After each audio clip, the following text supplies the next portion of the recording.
Jenna, what do you think about Highland Park shooting?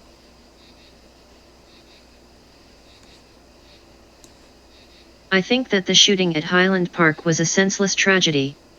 I cannot imagine what the families of the victims are going through, and my thoughts and prayers are with them.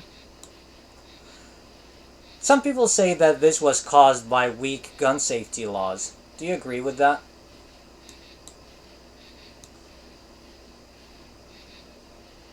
I think that there are always going to be people who find ways to get their hands on guns, no matter what the laws are.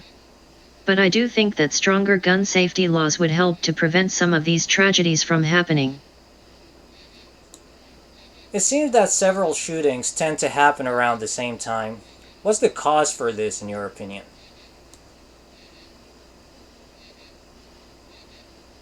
I think that when one shooting happens, it can often trigger other shootings. I think that people who are mentally unstable or who are looking for attention may be more likely to commit a shooting if they see that it has happened recently. Okay. Is it possible to prevent this kind of tragedies?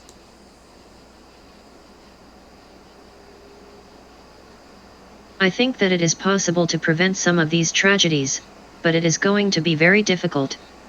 I think that we need to do a better job of identifying people who are at risk of committing these kinds of crimes, and we need to make sure that they are getting the help that they need. Okay. Now, how can we strengthen our laws and accomplish gun safety while complying with the Second Amendment?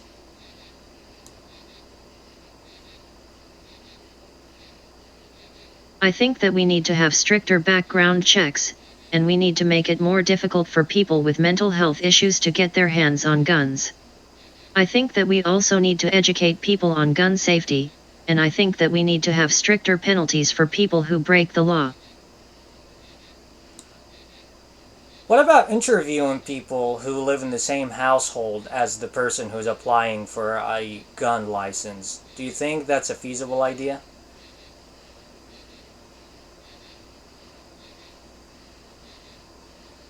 I think that it is a good idea to interview people who live in the same household as the person who is applying for a gun license. I think that this would help to give a better idea of whether or not the person is a danger to themselves or to others. All right. Thank you, Jenna. You're welcome.